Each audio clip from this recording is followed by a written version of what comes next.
Lesson 2, Writing Task 2, Introductions. In this lesson, I want to show you how to write a short but effective introduction for Writing Task 2. To become better at writing introductions, you need a method, and you need to practice with that same method every time you write an essay. By practicing the same method, you'll become faster and you'll become more confident at writing in that way. So what's the method? Well, we're going to write 2 sentences. First, introducing the topic of the essay, and second, giving a very general answer to the question. Only 2 sentences, that's about 30 to 40 words. Why don't we write a longer introduction? Well, that would be a waste of time. You can't get a high score just from your introduction. In fact, if you want a high score, you really need to focus on the main body paragraphs. That's where the true content of your essay is. That's where you answer the question. So save as much time as you can for the main body paragraphs. Don't waste it doing the introduction. We're going to spend 5 minutes only, and 2 sentences is definitely enough. To be well prepared for IELTS Writing Task 2, you need to be ready for the 4 different types of question. These are discussion, opinion, problem and solution, and the 2-part question. We're going to look at an example of each of these question types, and I'll show you how I planned and wrote a 2-sentence introduction with my students for each one.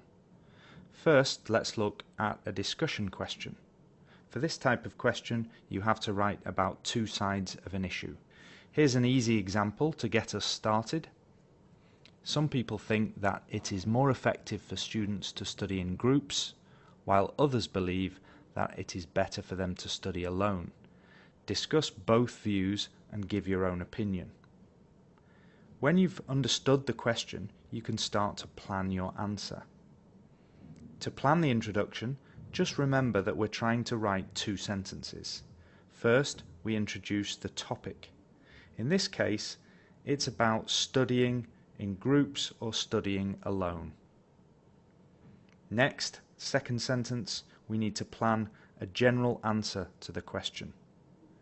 I'm going to say that it's sometimes better to study alone, but usually better to study in a group.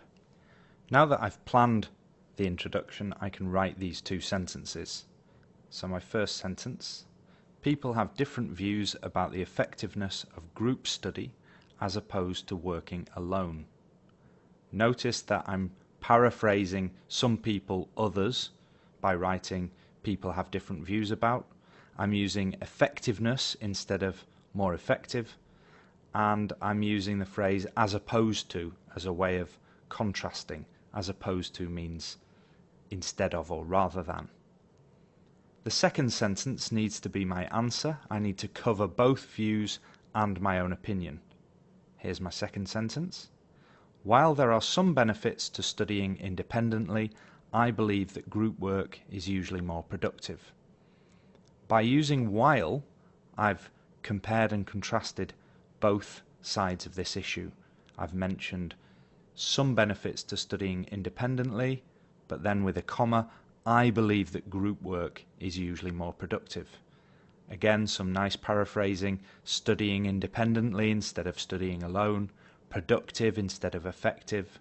One grammar point to notice is that to studying is correct. We often say there are advantages to doing something, there are benefits to doing something. So if you've learnt the rule that to shouldn't go with ing, that's not always true. This introduction is a great example of the method that I'm suggesting. 2 easy, effective sentences that do what they need to do and cover the task. The second type of question for IELTS Writing Task 2 is the opinion question. For me, this is the most difficult type, and you'll see why in a moment. We have various choices of how to answer. Let's take an example question. Some people believe that unpaid community service should be a compulsory part of high school programs. To what extent do you agree or disagree? The word compulsory is important because that means they must do it, it's an obligation.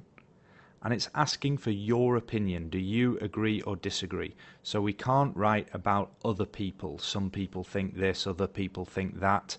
No, we need to write about our own opinion. Let's do our plan. Firstly, the topic, first sentence.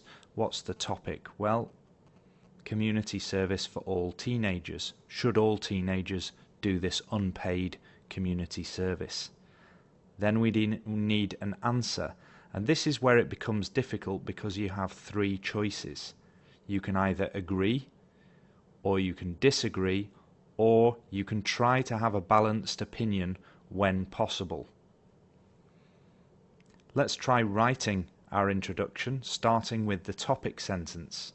Instead of saying some people believe, I'm going to say it is sometimes argued that high school students should be made to do some work in their local communities.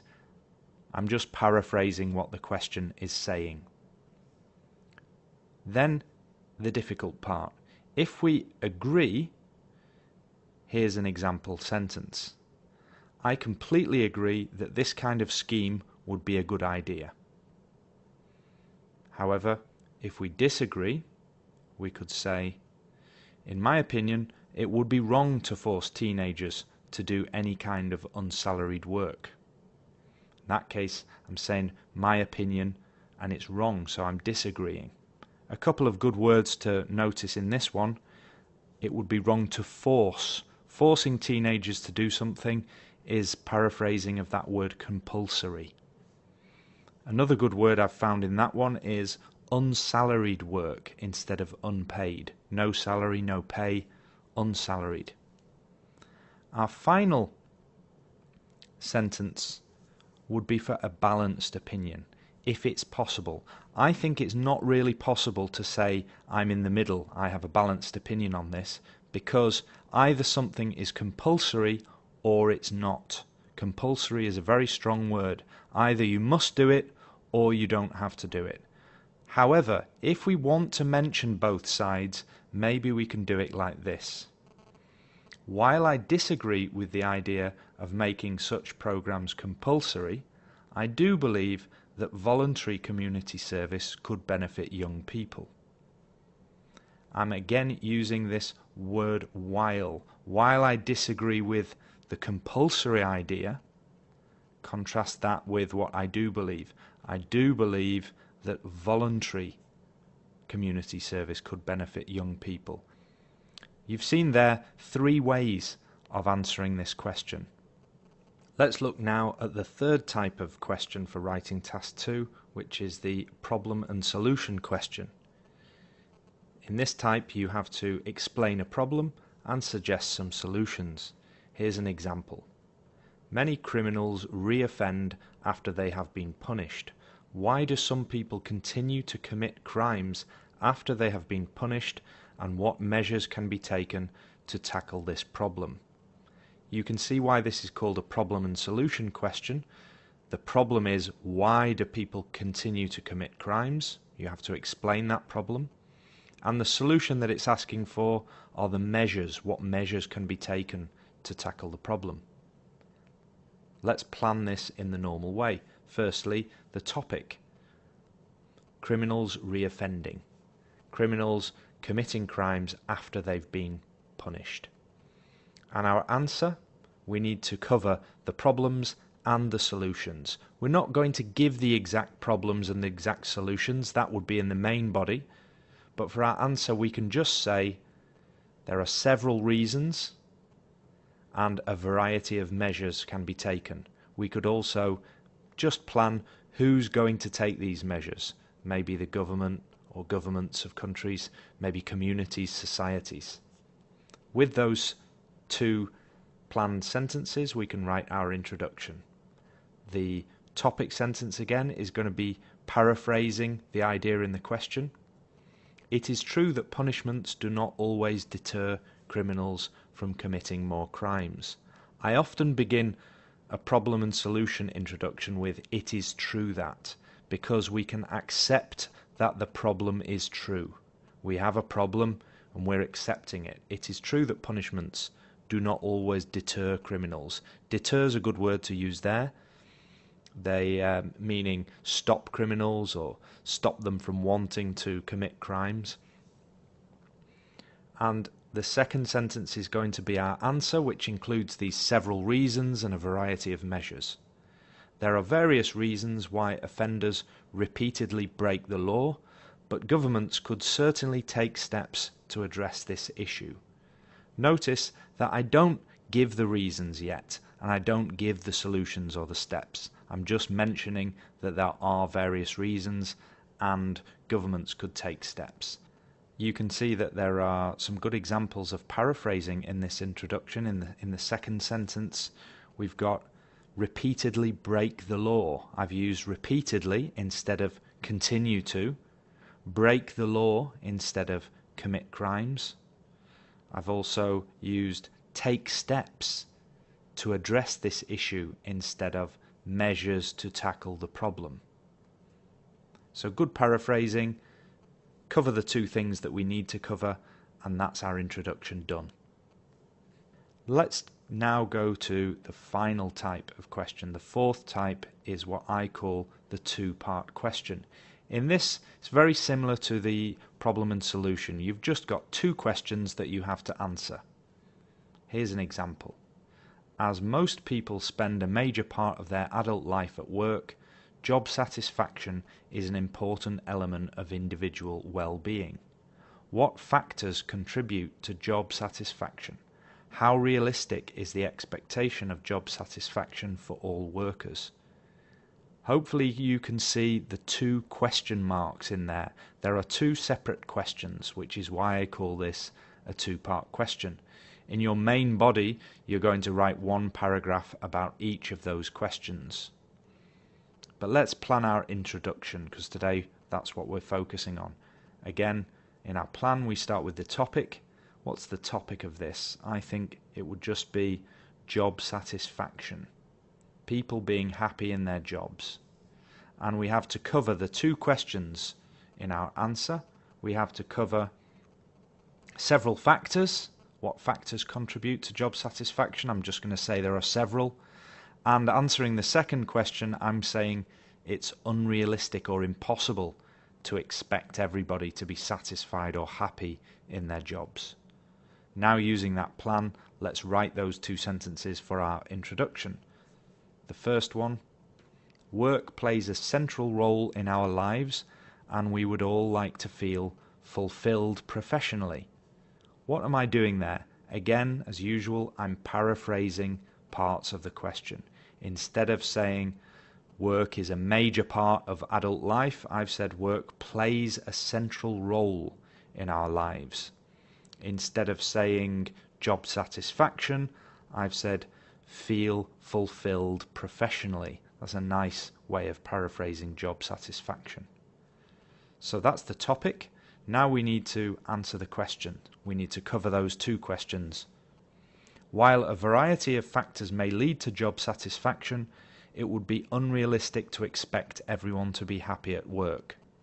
Again, I'm using my favorite word, while, to introduce a sentence that has two elements. Firstly, the first question about the factors, and I've said a variety of factors may lead to job satisfaction. Instead of contribute, I've said lead to. Then the second part of my sentence after the comma, I'm answering the second question. It would be unrealistic to expect everyone to be happy at work. And I'm just using some simple words at the end there, happy at work, so that I don't repeat job satisfaction again. You've now seen an example introduction for the four types of question for writing task 2, a discussion, opinion, problem solution, and a two-part question. Now that you've seen the technique, please download and print the attached document next to this video. It focuses on some of the good vocabulary in my introductions. You don't need to use your best vocabulary in introductions to writing task 2 because your score really comes from the main body paragraphs. However, it's always good to learn some useful words and phrases, so if you download and look at that document, you'll find a little exercise consolidating the vocabulary that you've seen in this lesson.